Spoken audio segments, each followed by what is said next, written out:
applause to Jose Martin Marquez for his beautiful music. Thank you. Thank you. Gracias. Thank you, Francisca. Okay, happy Mother's Day to all the moms. It's a Mother's Day weekend, so I hope you have a wonderful, wonderful weekend. And let me know if you want to hear something. If I know it, I'll sing it. In the meantime, I'll sing this one for y'all.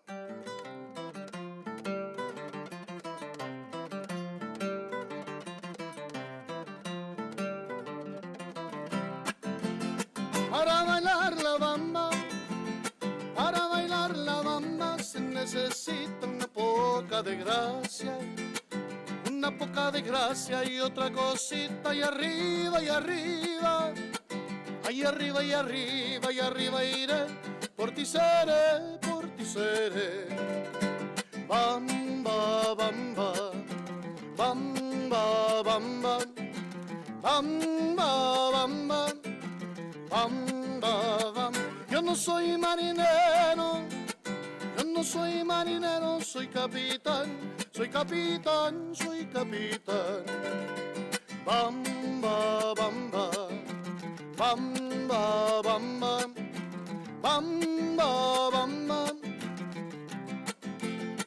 Para subir al cielo se necesita una escalera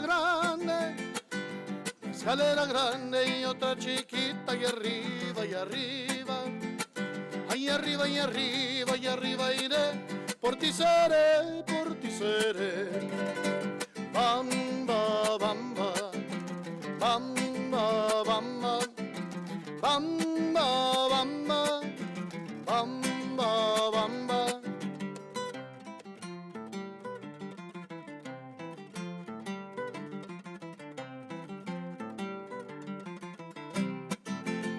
Para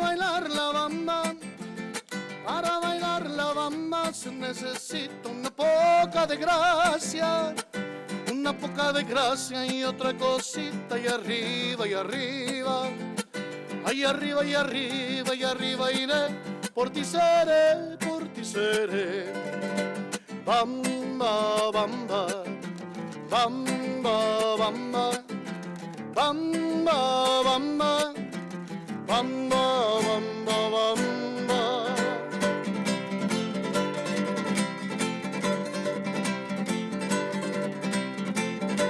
Quisiera tener la dicha que el gallo tiene, de tener muchas gallinas y a ninguna las mantiene. Ay, longo, el sombrero me lo quito, me lo pongo. Y longo, el sombrero me lo quito, me lo pongo. Digo, no vamos al templo a que nos bendiga el Padre, nos tenemos que casar aunque no quiera tu madre. Copio te pido de compasión que se cabe la bamba, ven otro son y arriba, ahí arriba y arriba y arriba iré. Yo no soy marinero, por ti seré, bamba, bamba, bamba, bamba, bamba, bamba.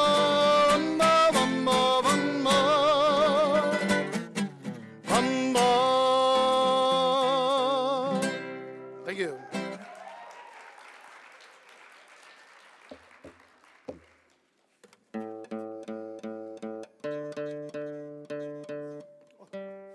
Before we start the last song, if Amber Ortega is out there, is Amber Ortega here? Please come up to the stage if you can hear me, or if anyone knows where she's at. I heard she's been seen. Okay, all right, come on down, Amber, thank you. She's getting nachos. Yeah, well, they're so good, huh? Okay.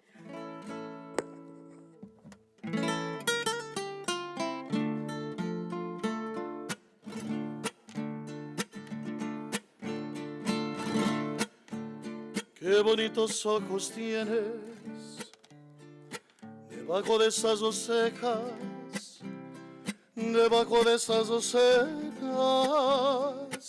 qué bonitos ojos tienes.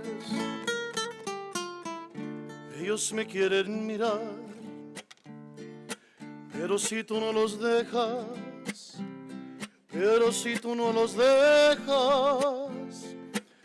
ni siquiera patria.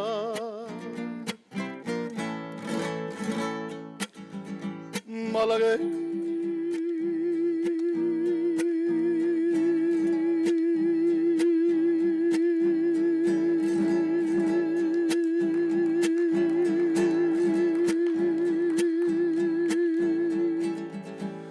malagueña salerosa,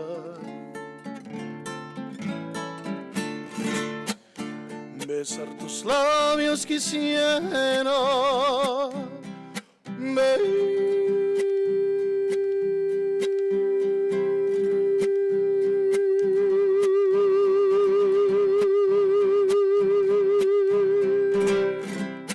besar tus labios quisiera, malagueña salerosa,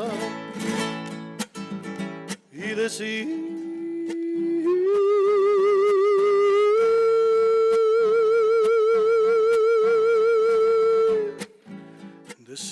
niña hermosa,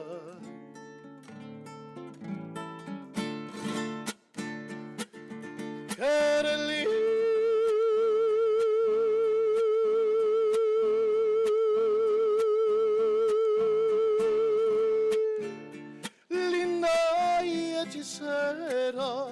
que eres linda y hechicera como el candor de una rosa.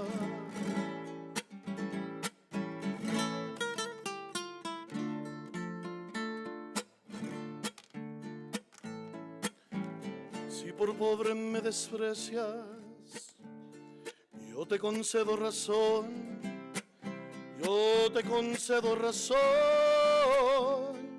Si por pobre me desprecias,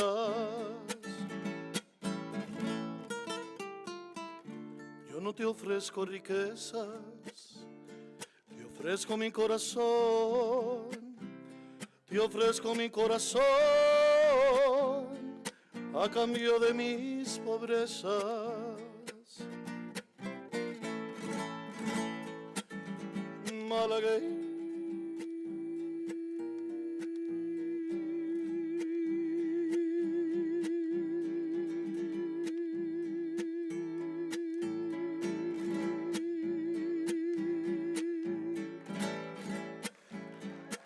malagueña salerosa,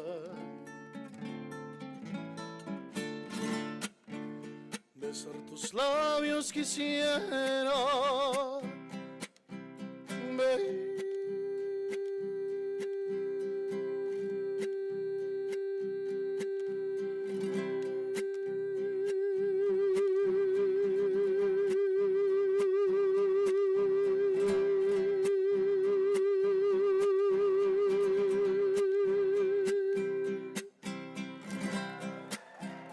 besar tus labios quisiera, malagueña salerosa,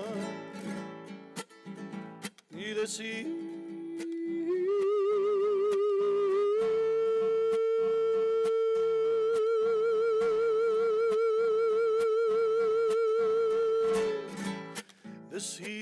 niña hermosa,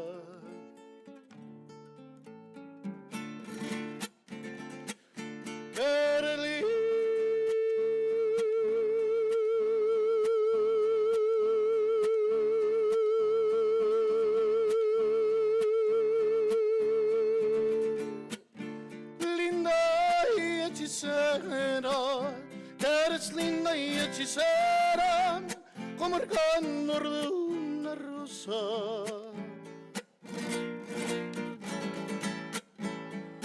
Como el candor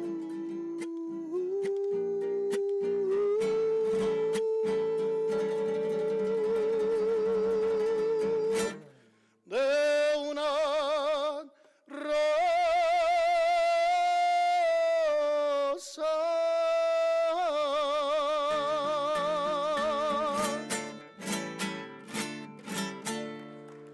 Thank you so much. Muchas gracias. Thank you so much. I hope you have a wonderful rest of your weekend. Thank you. Thank you for having me. Thank you. Gracias a ustedes. Gracias. Con permiso. Sí, pase, por favor. Qué hermosa la música, ¿no? Yes. ¿Están bien alimentados? You're well fed? Yes, excellent. Okay, so welcome back. And we'd like to thank Little Mexico and their staff for providing and serving lunch today.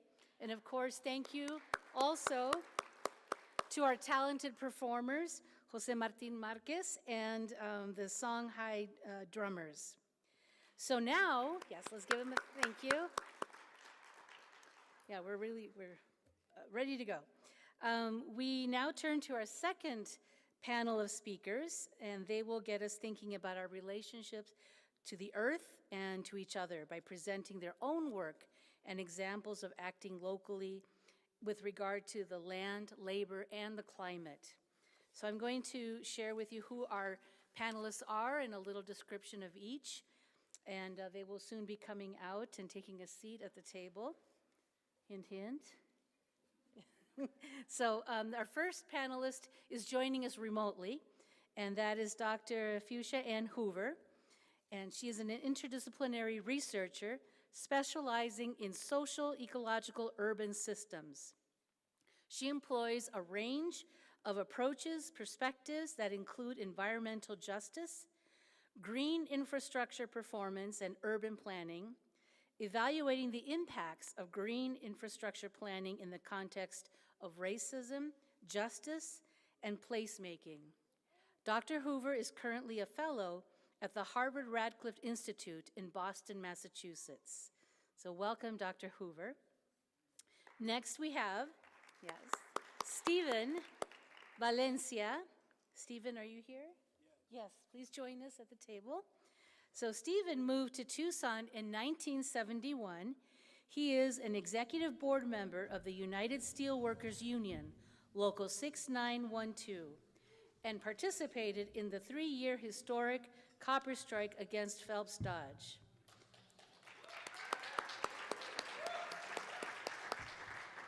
He founded the Salt of the Earth Labor College and the Coalition of Tucson Jobs with Justice, of which he is currently executive director. So welcome, Stephen. Next, we have Amber Ortega. There she is. And she is a descendant of the O'Odham and an enrolled member of the Tohono O'Odham Nation. In 2020, Amber was arrested for protecting the sacred site Quito Baquito during border construction. Her work over the years has been focused on working with traditional O'odham seeds with mentors from Tohono O'Odham Community College. Amber recently earned her Associates in Arts in Social Work and teaches from her experiences of loss, generational trauma, and empowerment through displacement. Welcome, Amber.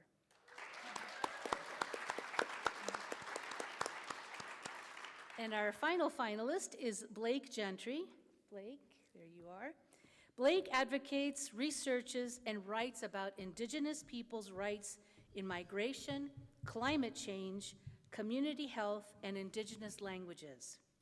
In 2023, he completed a study on traditional Indigenous knowledge and climate adaptation for the United Nations Development Program in Bhutan, and a climate and international migration survey at the Arizona border for Indigenous Alliance Without Borders. Blake also works with Alianza Indígena Sin Fronteras and EmmaConsultants.org, LLC. So welcome, Blake. Thank you. Thank you. So this panel is called Relationships to Earth and Each Other, Land, Labor, and Climate. And I just wanted to remind you, when you speak in the microphone, please put it right close to your mouth. Yes, okay, thank you. Okay, thank you.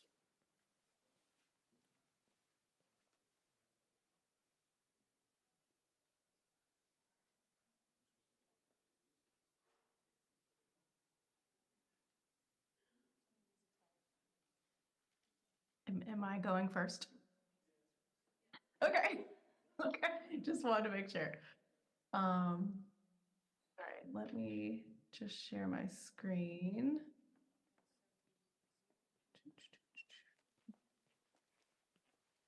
So Dr. Hoover, you're up first. Great. Oh, I need screen sharing abilities. Okay, we'll work on that.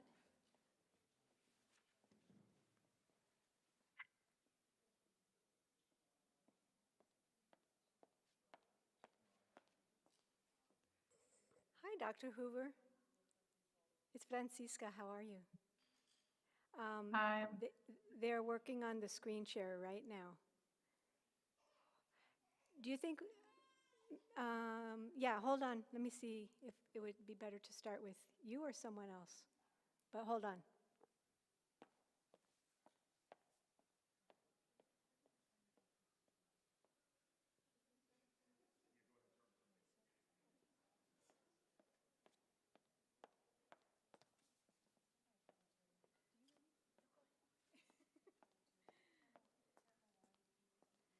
So while our technicians are getting the screen share worked out, we're going to go on to the second panelist, who is Stephen Valencia. Thank you. Is it pretty good over there? It sounds like it is. Let me begin by pointing out the billions of dollars that are funding massive projects geared to a decarbonized environment to stop the climate crises. Arizona is a recipient of historic allocations of funds to build microchip factories, battery plants, increasing educational centers that include apprenticeship readiness and pathways to enter registered apprenticeship programs in the construction trades and in many other occupations. The funding is not only for infrastructure in terms of roads and bridges, safety and public transit, passenger and freight rail, electric vehicle infrastructure, airports, water infrastructure, resiliency, broadband infrastructure, power infrastructure, and cleanup of abandoned mines. The creation and the funding of these jobs leads with the policy of social equity. The social equity part is to make these jobs available and accessible to historically deprived communities. The policy is about bringing into massive jobs programs the indigenous, Black, people of color, LGBTQ, and all vulnerable communities into the national green economic upsurge. The $1.2 trillion over 8 years in this investment in our country reminds me of the New Deal programs, like the Works Progress Administration of President Roosevelt, that gave rise to the Civilian Conservation Corps that allowed thousands of working class youth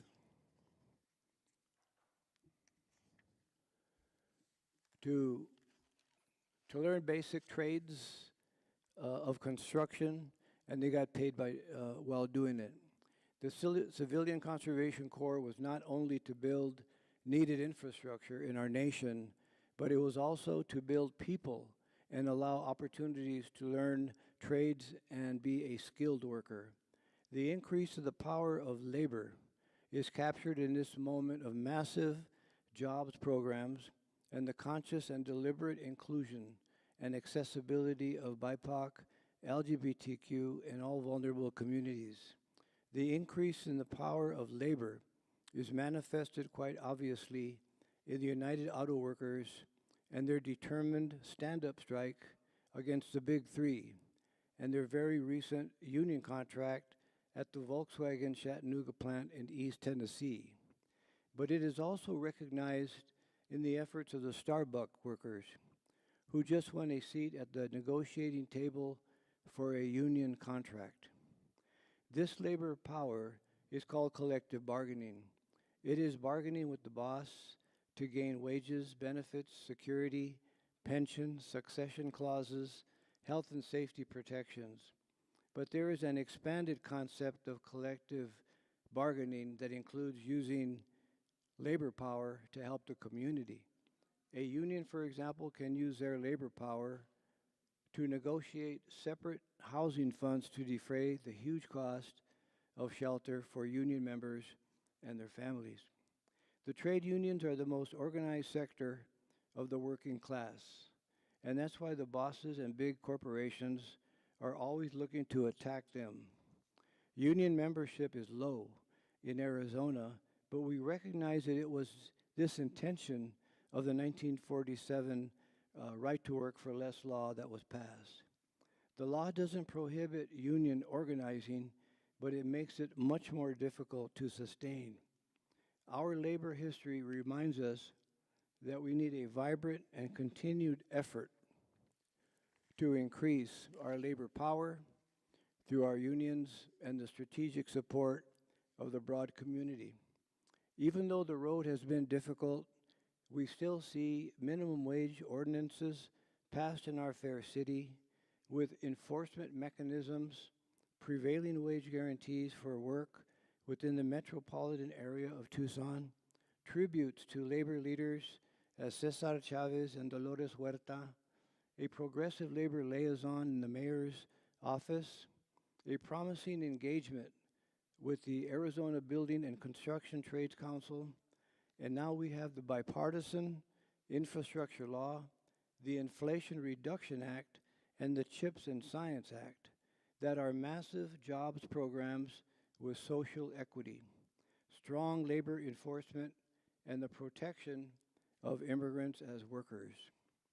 The deep exploitation of immigrant workers, documented thoroughly in the construction trades, and an even more profound exploitation of immigrant women in the building trades, has been a focus of our Arizona Job of Justice in partnership with the Department of Labor, Wage and Hour Division, Arizona State and National AFL-CIO, the Arizona Building and Construction Trades Council, with a tremendous effort by the Painters Union, national staff from Job of Justice, pro-immigrant community organizations like Coalición de Derechos Humanos and Southside Worker Center for makes positive engagement. The Department of Labor has won cases now in the millions of dollar settlements on wage theft of immigrant workers, but the Department of Labor has difficulty in locating the immigrant workers, and consequently, their wages are kept for 18 months. Then, due to not finding the workers, the money is sent to the U.S. Treasury. In some cases, the immigrant worker is suggested to go to the Department of Labor office to pick up their check, but upon seeing uniformed security officers doing routine metal detection, the immigrant worker will not enter due to the fear of federal agents and deportation. So they leave without their paycheck. That money should at least stay in Arizona in the hands of pro-immigrant community organizations where there is trust, confidence, and establishing a model of how to contact immigrant workers whose wages were stolen, then paid, and then held by the Department of Labor. A major reason for the astounding profits of corporations is the wage theft of immigrant labor. A local organization of which Arizona Job of Justice is part, called Stop the Hate Collective, has in their 12-point pledge a special point on the economic basis of the hatred toward immigrants. And it is a fact that these immigrants are a vast majority in some building trades and are already building the infrastructure of our cities and country. Their training and apprenticeships in the building trades should afford automatic citizenship and full membership in unions if they choose, with a vote in all elections and compensation of all the wages that were stolen by corporations. Right now, the law offers protection of immigrant workers in the form of deferred action, that is for 2 years, but should be extended to at least 4 years, during which they are part or witness to a case involving wage theft, sexual harassment, or any violation of their labor rights. 4 years ago, encouraging immigrants to obtain the deferred action was very slow due to the history of Homeland Security and other federal agencies. But the number of immigrants has increased and has encouraged others to pursue this legal protection. Many thanks to the AFL-CIO, the building trades unions, worker centers, immigrant organizations, the Department of Labor, and especially the courageous immigrant themselves. In closing, I would like to invite you to join Arizona Job of Justice. We have 2 Zoom meetings per month. There is no fee to join. We are intergenerational and have experience in the worker struggles, and would be very happy to call you a coalition partner. Also, on May 17th and 18th in Phoenix, there will be an in-person strategy session with presentations from folks in the country of their efforts to be a part of this clean, green economy and lifting all vulnerable communities. Thank you.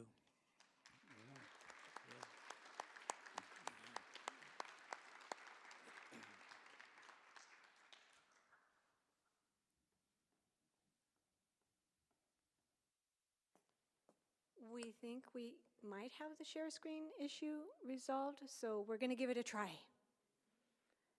Dr. Hoover, would you like to give it a try? Okay, so hopefully you all can see my screen. Yes, I think we can. Okay, great, awesome. I'll try to keep the chat up just in case there's any issues. So the title here is a little bit different than what you all probably see in your programs. Part of that is trying to make things a bit more relevant to Phoenix. But I figured it would be helpful to kind of start a bit about, the type of work that I'm doing and things that I'm thinking about in the landscape. So these are just a couple pictures of different types of green infrastructure practices, which is where a lot of my work is rooted. And they can, look like a variety of things depending on where they are or what the kind of climate conditions of the region where they're implemented. But a lot of it originally starts with managing, flooding or rain water. And as you see, like in some of the curb cuts, right, you can use vegetation that's more adapted for drier conditions. It can be vegetation or building materials, other types of things.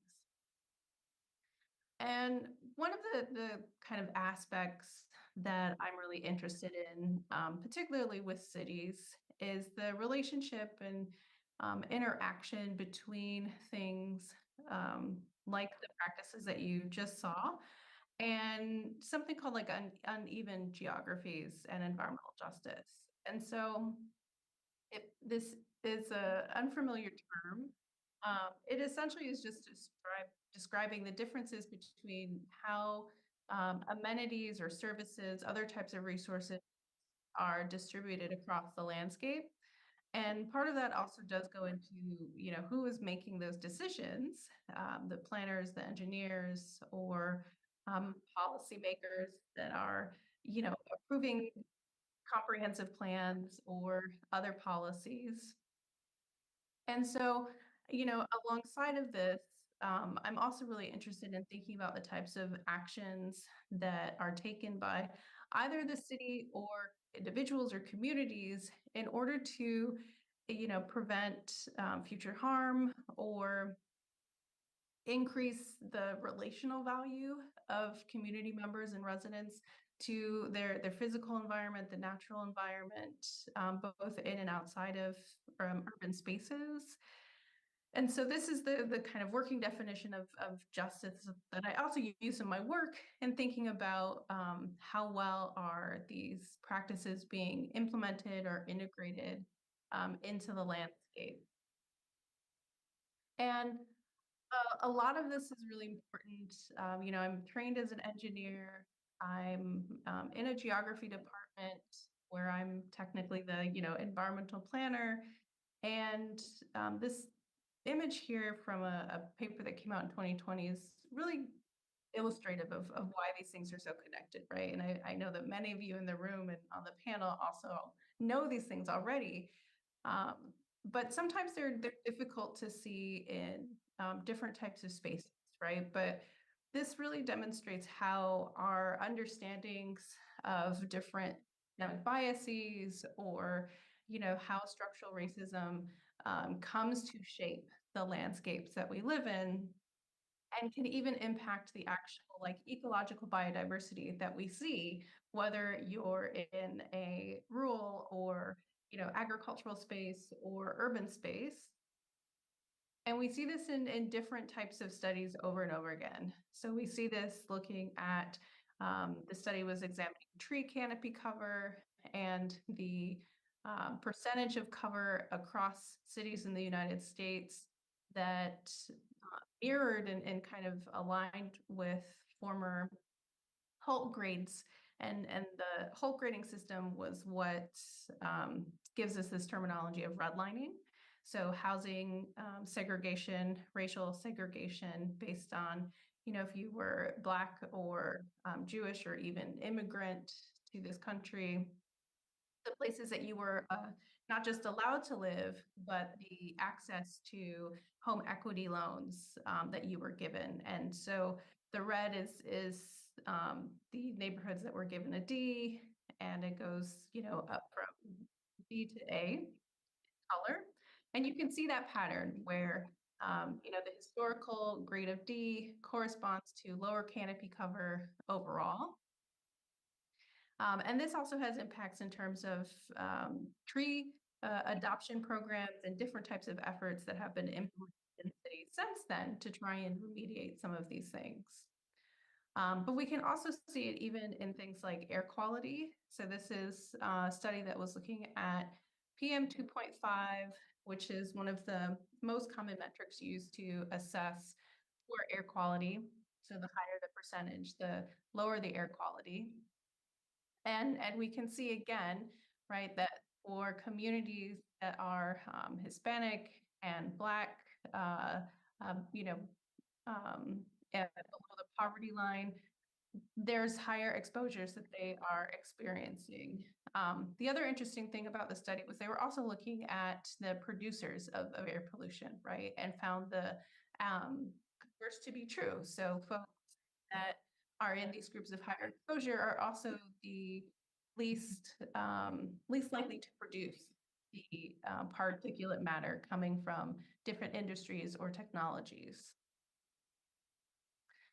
And of course, as a final example, we can see this even in flooding claims. This was from Chicago, where two extreme rain events took place, and they decided to look at flooding claims based on the percentage households of color. So you see this trend kind of over and over in different types of environmental measurements and resources.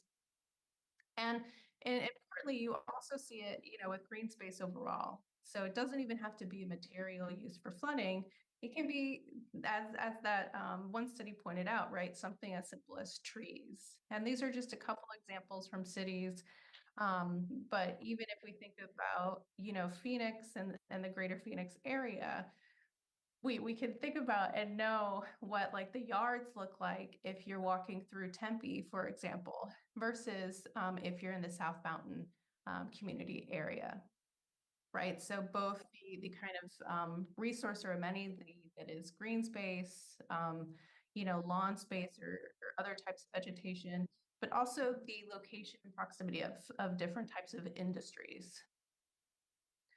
So in terms of thinking through this work, and how I'm trying to explore the way environmental justice is implemented in planning, some of the work that I'm doing now, looking at Black feminist ecologies. Part of this started from a large study I did with a couple colleagues looking at city plans across the US, and I highlighted Phoenix. Phoenix was one of our plans that we looked at, one of our cities.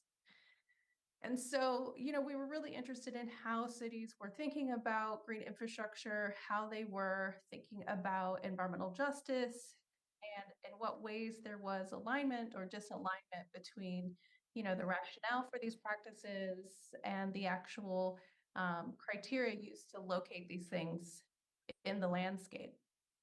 And, most of the plans that we looked at had at least a quarter that were dedicated specifically to green infrastructure. And, the kind of content related to how much of that was, oh, and the red bar is still there. Sorry about that. How much of that was related to environmental justice, I've highlighted for you here, right? So you could kind of see how small a percentage that language was across these plans. And this is the kind of aggregate of all of the city plans that we looked at. And just for a bit more context on Phoenix, these were the 4 plans that we had examined. And, this study is from a couple years ago now. So this is from 2021, 2022. But what was interesting was when we looked at environmental justice criteria, it just accounted for a little over 1% of the total criteria that we found. And unfortunately, Phoenix was not one of the cities that had explicit language related to environmental justice or addressing environmental racism. Now, there are, of course, other, county, Maricopa County plans and newer city plans that have come out that may now contain that language. But at the time, this is what we found. What we did find, though, was that there was quite a bit, and I say this generously, of content and kind of rationale related to heat, which makes sense in the context of Arizona. And so there was certainly a connection in terms of maybe not explicitly identifying neighborhoods of color or people of color as places to actually focus efforts, like the example to the right.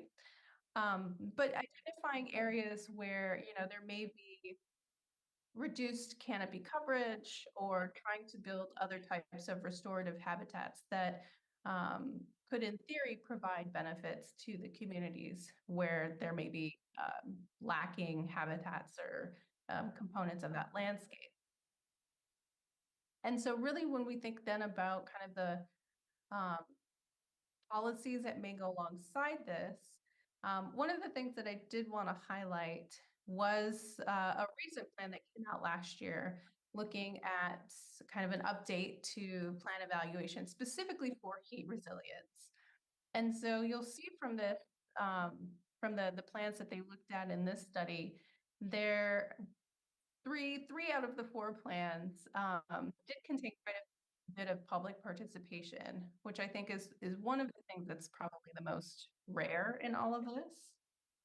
But we can also look at some of the correlations between what they have a peers heat net scorecard map and alignment against the CDC Social Vulnerability Index, right? So you can kind of see where some of those high heat, high temperatures, particularly in the summer, correlate to areas considered to be more vulnerable, which are usually, right, are areas that are communities of color, lower income communities. And so for the work I'm starting now, just to kind of tie things all together, a lot of this is really being pulled from the work of Bell Hooks as a source of inspiration and the work that she focused on in this essay of home places and as a resistance or a space of resistance. And in this case, Hooks references trying to do the work of healing the wounds inflicted by racist domination. And I'm really interested in also thinking about how this applies to ecological wounds and community wounds and personal wounds, right? How all of these 3 things are connected in the way that so much of the policies that we've seen be really successful that advocate for communities of color and justice are coming from our communities, right?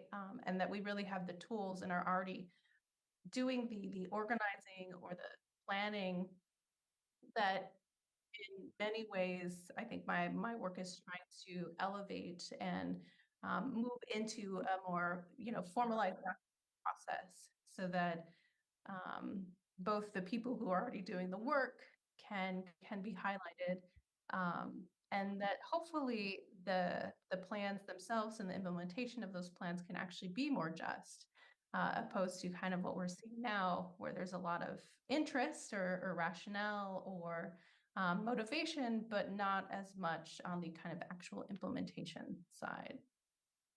So I will stop there because I don't want to take up too much time, but thank you all.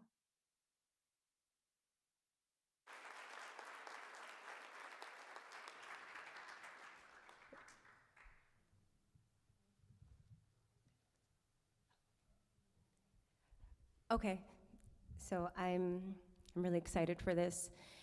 I get to give you all a brief history, and I'm going to keep an eye on the clock. So this is a little history lesson that is not taught too often. How many of you are familiar with the Tohono O'Odham Nation? All right, how many of you are familiar with the Tohono O'Odham?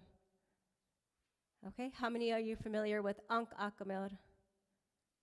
And how many of you have heard of Fushcia-Ann? Okay. If any of you looked around, you can see there's a big difference. And so why this is important is because as Fushcia-Ann, as mentioned earlier, I was arrested in 2020. And so I need to give a backstory as to how and why that's an injustice that needs to be taught, because as Fushcia-Ann, we exist. We are not an extinct tribe. We are a tribe that was intentionally displaced and disregarded by the United States of America.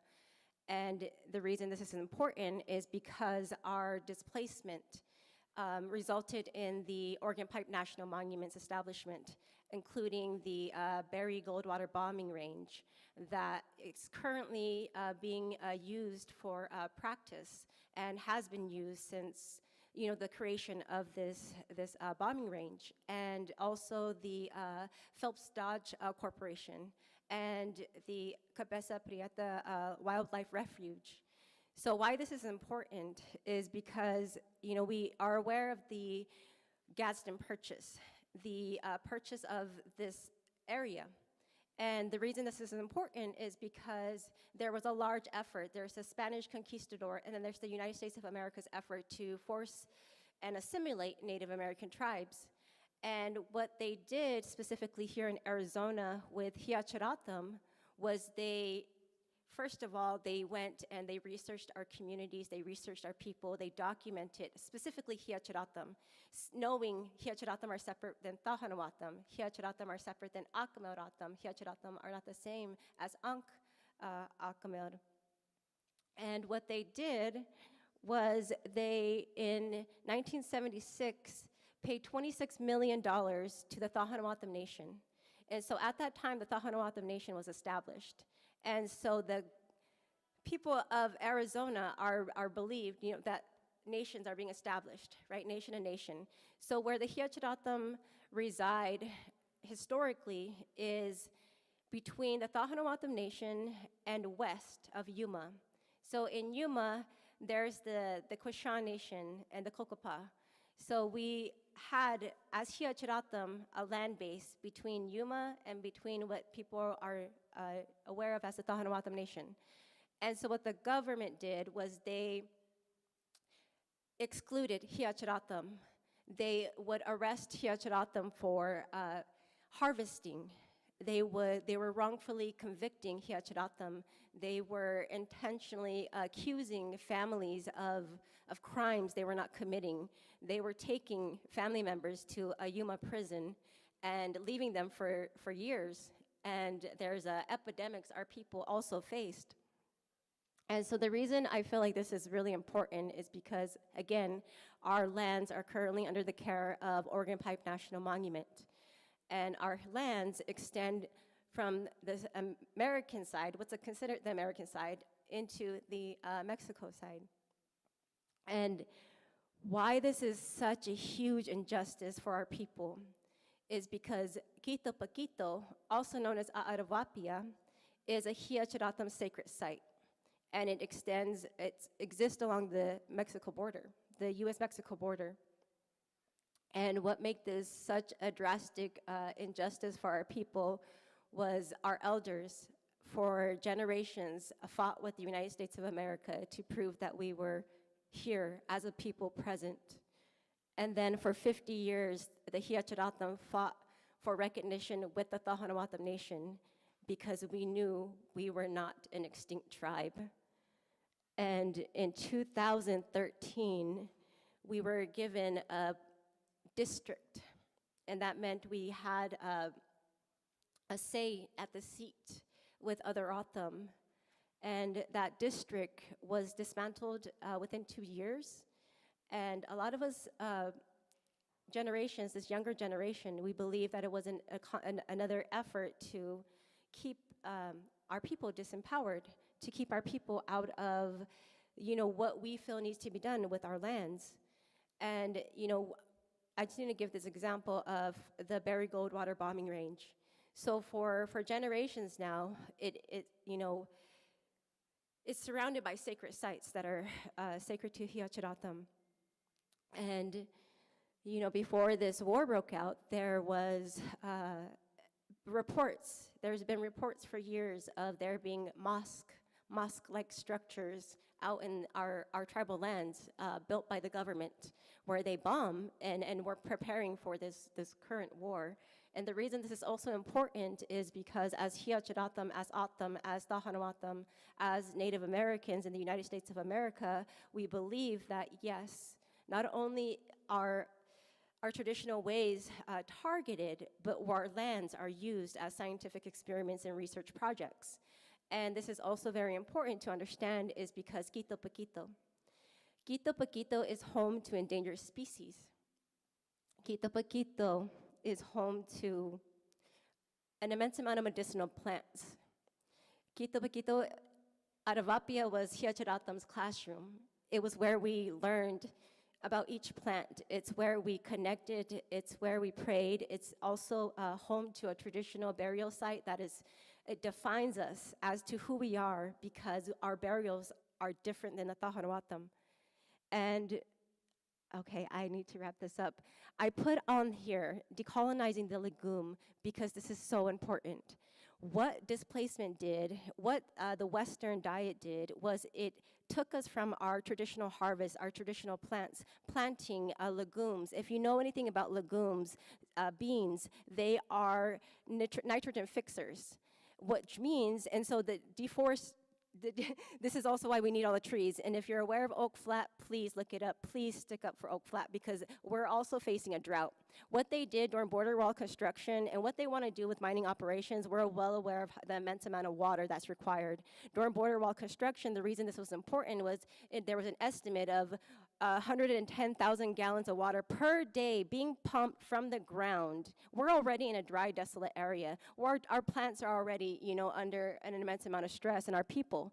So what we feel the government did, we've called it a racist administration. It was the Trump administration. They did not seek consultation with the Tohono O'odham nation. They did not consult with Hiacharatam. What they did was they tapped into our groundwater and they depleted areas. They scattered animals. They endangered our species that are already in an immense amount of stress. They, again, are well aware of other efforts. Our Hiacharatam lands have been used for mining operations, and what we see left after these mining operations is the poverty and the abuse and the sadness and the trauma. And so why I say empowerment through displacement is because we have to understand that not only are our plants that were removed sacred and necessary, but so are we, because it's a solution to global transformation, global climates. If we return the legumes back to all the traditional lands, all the traditional sites globally, we actually have the ability to, dissipate carbon dioxide. It's in the plants, and You know, we are aware of, for instance, researchers, you know, they want to create this genetically modified legume, but the traditional legumes themselves, in their abundance, if planted and returned to the communities, and the people, if they're promoted in those communities to work with the land versus an organization or a corporation, how much will, you know, our soils benefit? How much will the spirit benefit? How much will our communities benefit? And so that's just of why it was so necessary to defend Quito Paquito, also known as Aravapia. And please, it's for the ecosystem. You know, there's an immense amount of contamination, and there's a lot of effort that we want people to apply, you know, when it comes to their own personal homes, especially if you live in Arizona because of the predicted drought in the water, you know, the water drastically declining. It's necessary to learn to plant, to grow, and then also to understand natural vegetation, what plants consume an immense amount of water. One of the things historically that we know of that Father Kino did, right? So Father Kino introduced a whole different diet, a whole different food system, and what he did at Quito Paquito was he planted different trees, different fruit trees that are not native to our area, and some of those, you know, are known to need and be very reliant on water. So I really am grateful that you are open to hearing about Fushcia-Ann and Organ Pipe National Monument and also our struggles. And really quick, just so you know, a lot of people think, you know, for instance, pirkan, wheat. You know, wheat and fry bread, those are traditionals. But no, that's part of the assimilation, removing us from our lands, creating, you know, these communities, and then depriving us of access to our sacred sites. That's an act of genocide. Thank you.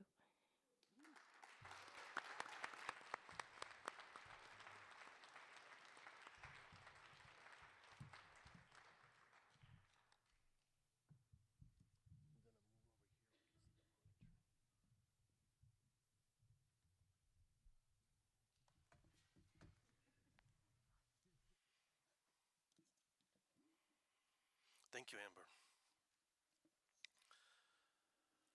I'm going to start right away. My name is Blake Gentry. I'm a member of the Cherokee Nation.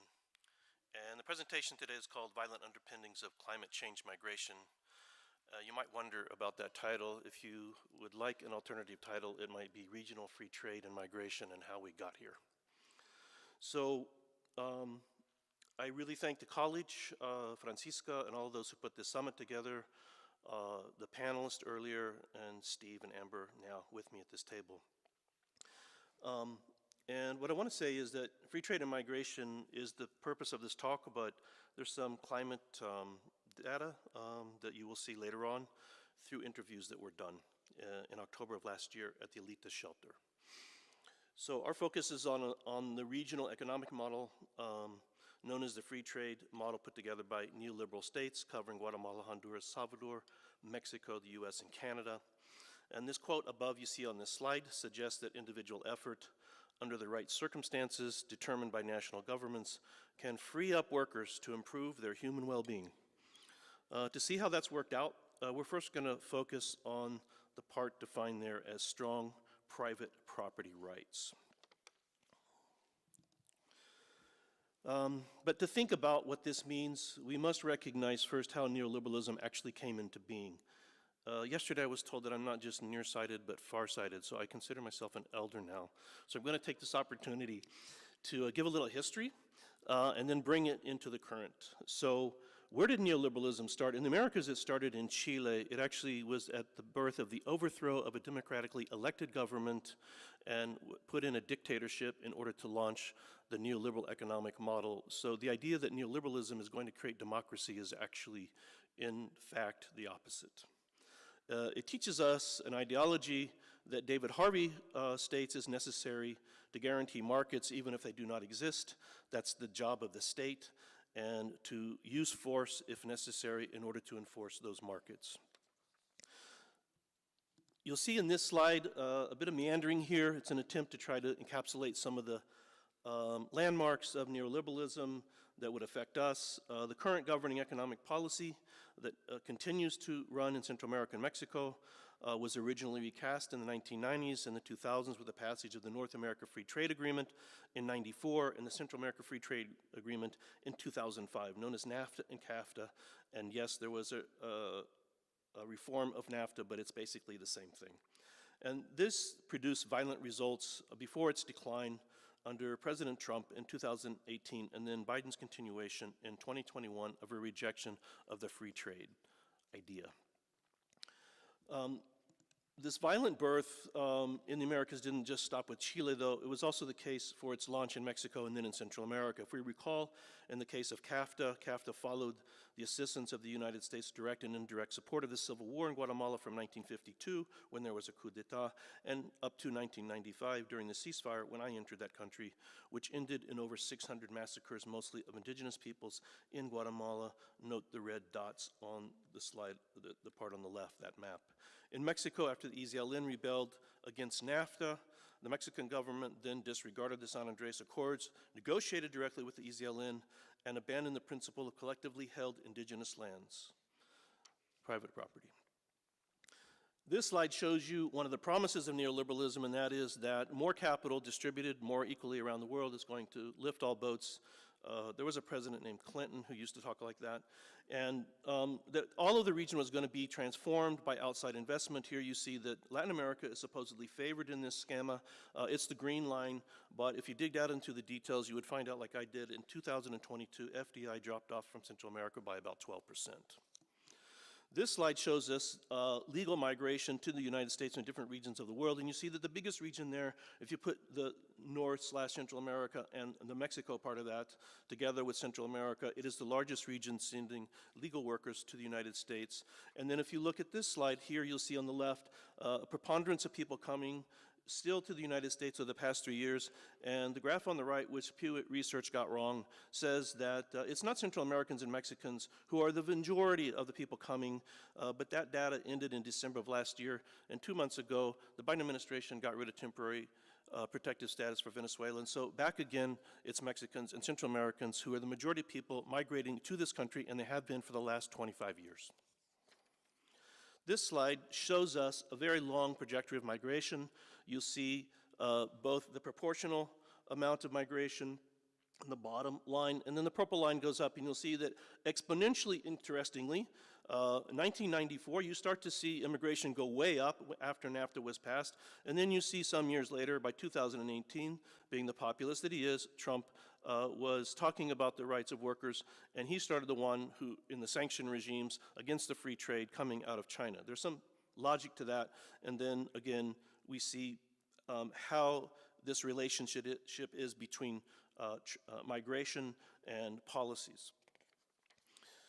This slide is pretty much a continuation of the same thing, except you have evidence of President Biden now doubling down on restricting free trade under neoliberalism. So we might ask the question, if that's the case, then why does the immigration part of neoliberalism continue? Because the free trade has not. There's lots of sanctions against China. Things are being redirected to Mexico. Mexico is now the largest exporter to the United States. It's no longer China. It's turned back into our favored nation country just recently in the last 6 months.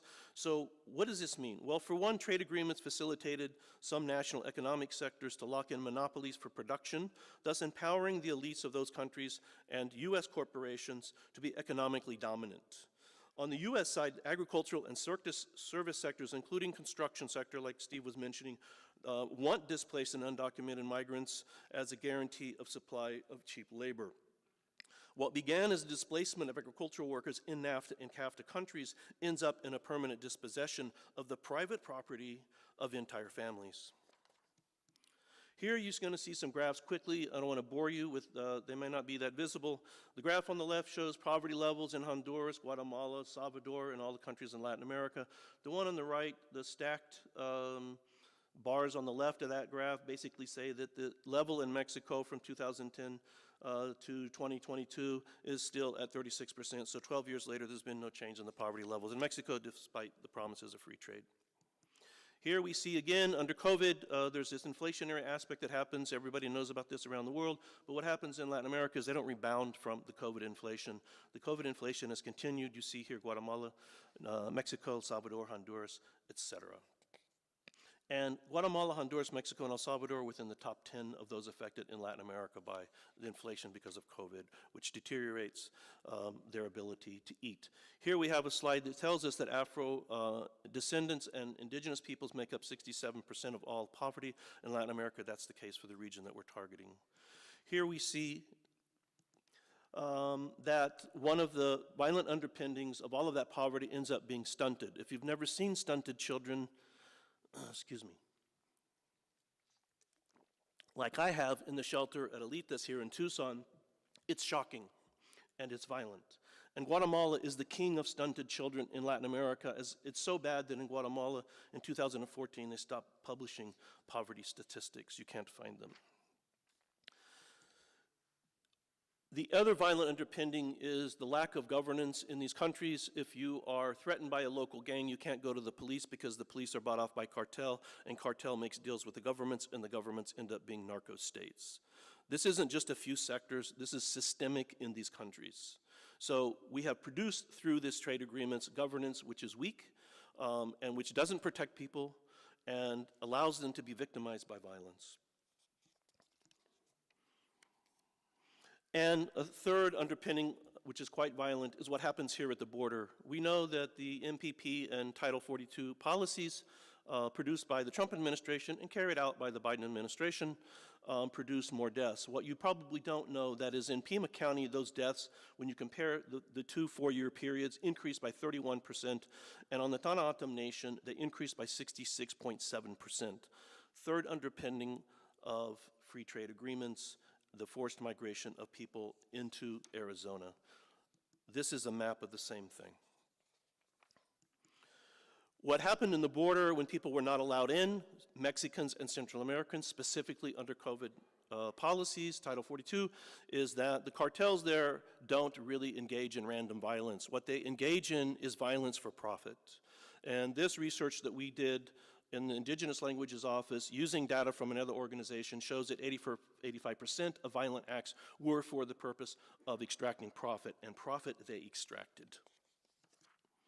So you have seen three violent underpinnings of climate change, having to do with the economic system in which climate change happens in Central America. Now we're going to talk more directly about climate change and what happened with the 60 migrants that I interviewed.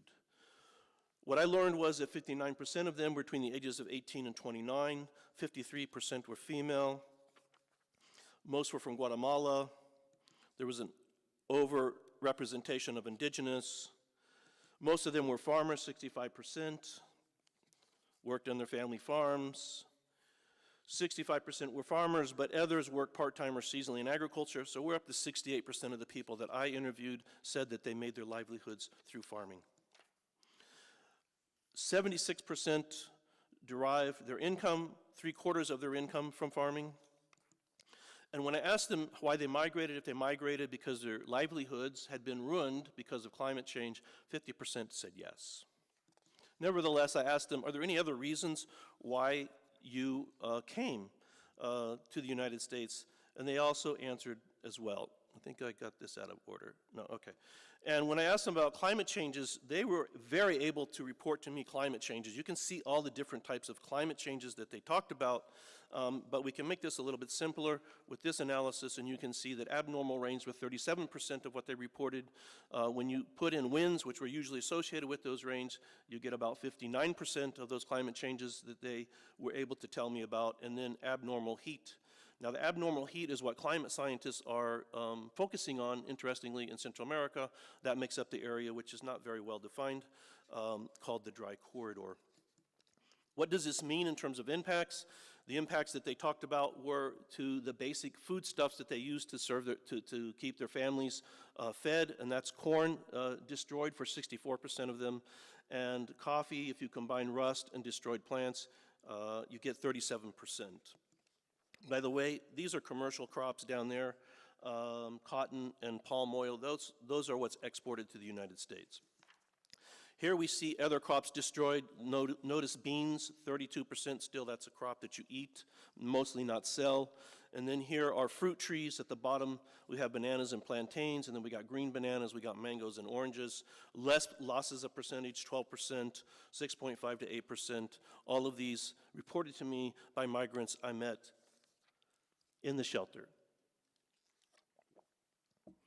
So we asked them why they came. 50% said, yes, because of climate change impacts on my livelihood, but another 60% said, yeah, and there's another reason. So what are those reasons? We offered them 7 or 8 reasons. We offered them the ability to write down their own reasons, and then I asked them to scale this from 1 to 5. Here's where their answers. This shows those who scaled it at between 4 and 5. So you see there's a variety of reasons here, and depending on how you ask somebody, you're going to get different answers, because people don't imagine their lives only in the framework of climate change, or only in the framework of being persecuted or threatened, or only in the framework of having their livelihoods destroyed. They think of themselves as whole beings in countries in which they basically are experiencing underdevelopment.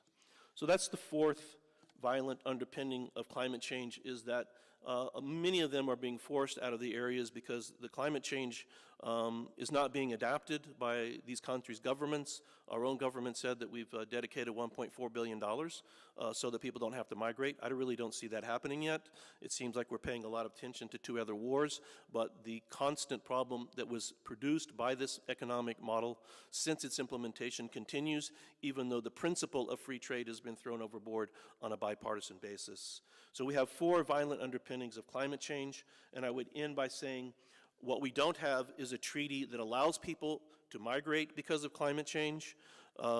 President Biden put out an executive order called Climate Change and Migration, very eloquent document. Buried in the document is a statement which is an agreement with the Department of Defense, which over the last 15 years has put out quadrennial reports stating that the largest enemy of the United States on a global scale is climate change. So the constituents of NAFTA and CAFTA countries need a climate change migration treaty. That would be justice, in part. We don't have that. The plan of the United States is to make everybody stay in developing countries, and the developing countries, i.e. Mexico, are supposed to take care of this problem. Thank you very much.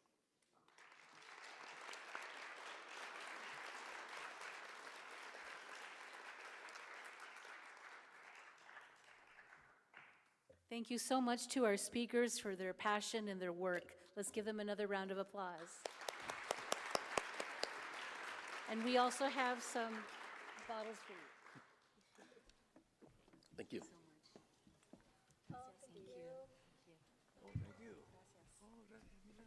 Unfortunately, since we've run out of time, we're not going to do the Q&A. And instead, what we're going to do is let you go to your workshops. So we have 2 sets of workshops. You should see that in your program. And the classrooms are all in this complex, the Center of Fine Arts complex. And there'll be signs in the courtyard and volunteers to help guide you where you need to go. And you can refer to your schedule or your online program for specifics. And then I think, oh yes, and if at the end, if you'd like to come back, but instead of to here, we'll go across to the recital hall where the student exhibits were. It's a little more intimate, and we'll have our closing remarks there. Okay? So thank you, everyone. And as I said, we can go off to your respective workshops. Thank you.